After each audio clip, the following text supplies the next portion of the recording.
Yeah, hi. All of us are representing Bankless Academy. I'm Tetranum. Didier, I'm like the lead developer at Bankless Academy. And Ornella Web3 Marketing and Community. Awesome. So tell us where we are right now and how you're feeling. Right, yeah, we're at Eth Barcelona, here in Barcelona. Feeling pretty good. This is day 2 that we're on right now. This is the biggest solar and lunar punk conference out there. This is my second year, so it's good to be back. You guys enjoying yourselves? Yeah, having a good time, yeah. Yeah, definitely. Yes. It's my first event here in Spain and also with the Spanish community, so excited to be here. How was day 1 and how is day 2 going for you? Beautifully intense. A lot of new people, a lot of great topics, meeting a lot of folks that we've been working in the DAO space for the past year or 2 years. It's been really amazing to be able to connect in real person right now. Yeah, it's been good. It's nice seeing how the setting and like the vibe has kind of changed and evolved from last year. So, I mean, yeah, it's just day 2 now. We've been heads down kind of building the last little bit. We had a workshop today. So now we're really in explorer mode and we're ready to kind of get out there and soak up some more talks. So last year the topic was solar punk, now it's lunar punk as well. So there is a bigger focus on privacy, governance, security, all those things. So what do you think about this development and what have been some of your reflections of what happened over the past year? Yeah, I think that solar punk is definitely a vibe that's more native to me. I have a lot of value on things like privacy that the lunar punk embraces, but I'm definitely an optimist at heart. So I think that over the last year and really a lot longer, we've seen a lot of regulatory issues, things that I think a lot of people would deem unfair. And obviously there's a lot of balance to be found there, but I know lunar punks, perhaps because of the backgrounds they come from, they put their foot down a lot harder and there's a lot to respect there.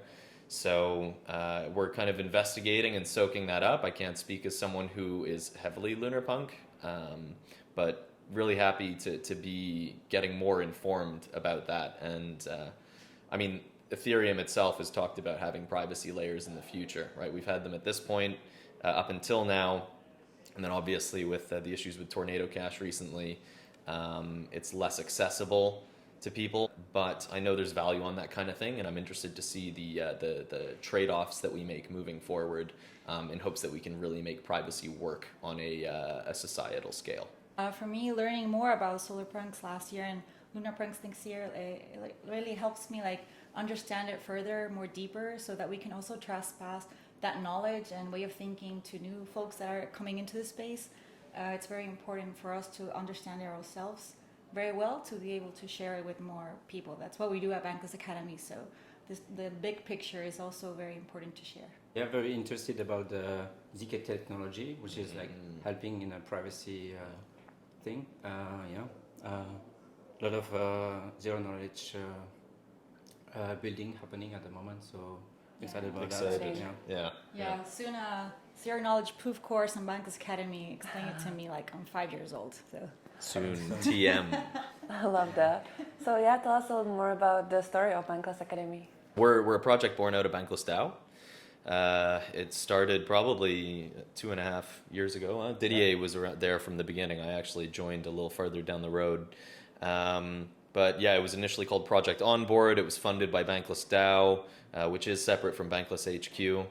And at this point, I mean, we're one of the, if not the longest standing project out of the DAO. We've found ourselves a really, really nice niche in the space, especially because we go for this public good business model. So that means sustaining ourselves without things like VC funding, and also trying to make everything free for people who are accessing Bankless Academy. So it's been a really interesting journey trying to figure that out, because I think it's an uncommon route to take in the space and in society in general. But I think we're feeling like as a team we're blazing new trails and having a lot of fun doing so. So yeah, I think that's us up until now, and where we go from here, we'll figure it out. But we got some pretty awesome plans. We've had a lot of great releases recently. I think people, especially when we come to events like this and we see the recognition that people have just hearing the project name, and that, you know, it's helped them with their family getting onboarded or their friends, or it's helped them like go further along their journey. That's been super exciting, and obviously it just makes us want to build more, huh? Yes, You guys feel the same? Same. I started with the project around a little bit more than a year ago, and actually seeing many people recognize the project is really great, and also like sharing with them that the project is not only for them to learn, but also to use it as a tool to keep onboarding more friends and family in a very friendly way, learning by doing. So not just like a manual that tells you do this, do that. It's like, it's the why, like the why behind everything, and also like the big picture, like why are we changing all of this, right?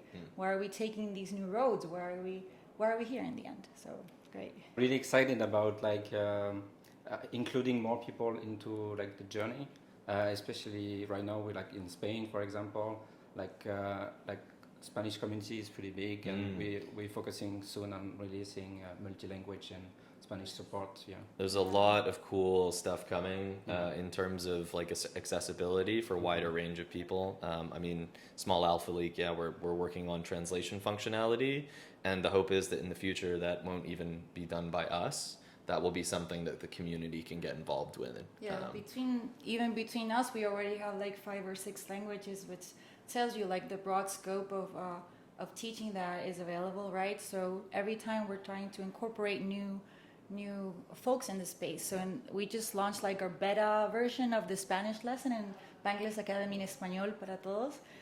Hope you guys try it out, and feedback is always welcome, so we can continue building more lessons in the different languages. Awesome. Yeah. So onboarding is obviously a huge issue both here and in Web3. And I wonder if you have any strategies or methods that you feel like have worked really well for you when speaking to people that are getting onboarded or that are just entering Web3 that you can share with other projects. So we ran a workshop today. This was our first time running the Crypto Compass workshop. And the concept there was connecting veterans in the space with newcomers and getting them to talk about their crypto journeys and like draw patterns and share like advice, practical next steps. I mean, I think like 35, 40, maybe even more people showed up, which was like an awesome turnout. And the process looked like, well, it was focused around archetypal journeys. So, you know, we have these common memes in the space, like the hodler, we have the degen, the regen, we've got collectors, creators, biddlers. Yeah, so we were helping people to kind of to understand the different pathways that it's not the only pathways, but it's common pathways that are available to people. And then we grouped those people based on the archetype they identified most with, and then had them have conversations, and we had specific prompts, interactive activities on their phones and stuff. So I think what we really saw there was it's difficult for people in the space to tell other people, like, or not even to see, that's the problem, like to not tell other people why they should join the space, but to ask other people what they could get out the space and what they have to offer the space, right? So you find out the transaction there. So yeah, I think it's honestly ask more questions. You know, the problem is like we have to show use cases for the space. That's one thing, but also to ask questions about people and see like, why would you want to join, you know, and then kind of go from there. So first principles thinking, maybe. You can teach people around Web3, but in the end it has to be like an inner calling. So what we can do is kind of guide and teach different entry points, or like share the knowledge, the information that's available in a more guided way, because the space can be overwhelming as well. So once that is done, then people can like feel more empowered and more confident and say, you know what, I'm going to follow this path, or I'm going to try this out without, you know, being afraid, and just, you know, going all in and finding their path was what's the topic of our workshop today. Yeah, and Crypto Compass, right? It's about charting your course, figuring out what the hell the map looks like, and then charting your course. Because I think a lot of people, it's just like, well, I don't even know where to start. You orient yourself first, right? And then kind of figure out the direction from there. It was beautiful to see like builders, because we did like a small quiz where people could share if they were beginners, intermediate, or advanced. And we had a really healthy mix of everyone. It's a good distribution. Also, yeah, because we had creatives, lawyers, developers, marvelous. And it was great to see when they got separated by groups, like the regens, the creatives, the builders, like interacting with each other, the more people with more time in the space, sharing tips and knowledge with students. Since Eth Barcelona had a really great initiative of inviting students for free, right? This is what we need more of, because those students were the ones that attended mostly as well the workshop, and they already connected, probably their first conference ever.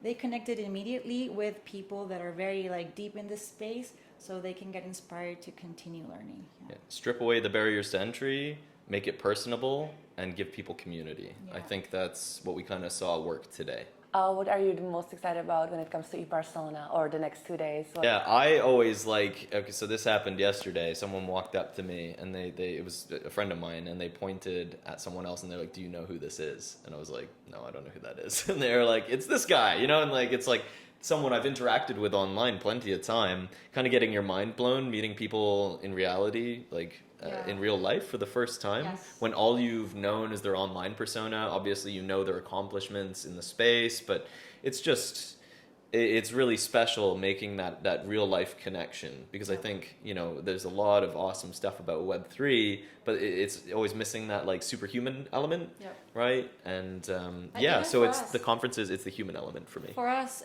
we've been working, I mean, all the three of us together, Didier and Tetranum, for more than 2 years.